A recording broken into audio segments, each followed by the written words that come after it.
Najeriya ga da kake jin suna musu cikin Borno akwai kudin da sun kace za su ba Tinubu a ba su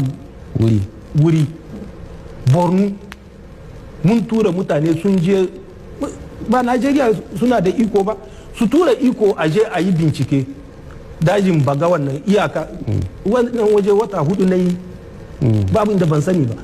mutane sun yi bincike sun tabbatar da Faransa suna cikin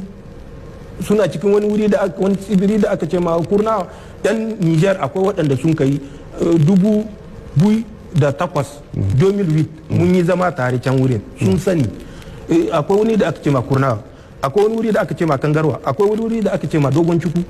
akwai wata tsibiri da su turawan da sun ka bata suna Canada sun ka ce mata sun ka yi ɗoka yan jihohi wannan na kewaye da baga kasan Mungunu in ka tashi da Mungunu daga Maiduguri hanya ce zuwa ka je Mungunu daga Mungunu sai ka je har can baga wannan to bagan nan duk kewaye in ka wuce sai ka je iyaka Chad duk wajen nan sun ɗoki 'yan ƙasa su 'yan Faransa kuma sane da shugabannin Najeriya sun sa su cikin wannan hali babban kamfani sun kai wannan wuri sai sun ka bashi suna Canada suna nan ciki don ku duk sun sani babu wanda bai sani Ghana ban sani ba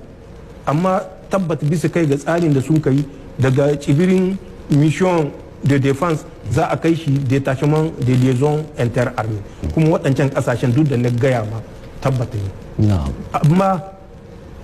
ban cewa bandan Najeriya da Benin sarwa ƙasashe sun sani ba su sani Allahumma alam amma shi dai Allah ba a zalumin sarki ba ne Najeriya da Benin sun sani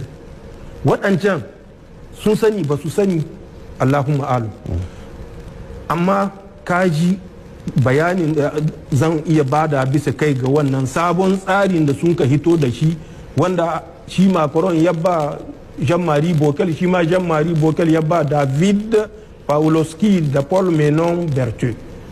su ma na san sun ɗauki shawara generori da manya-manyan soja duk wanda ke iya ba su abin ga shawara tunda kun ga ai general inda ya hito ya ce nan da shekara 10 ya kamata su ketaro teku su zo su yi muna mulkin mallaka to insha Allah tekun nan sai sun noke ciki insha Allah ba su isa wagga gaba insha Allah bisa dukkan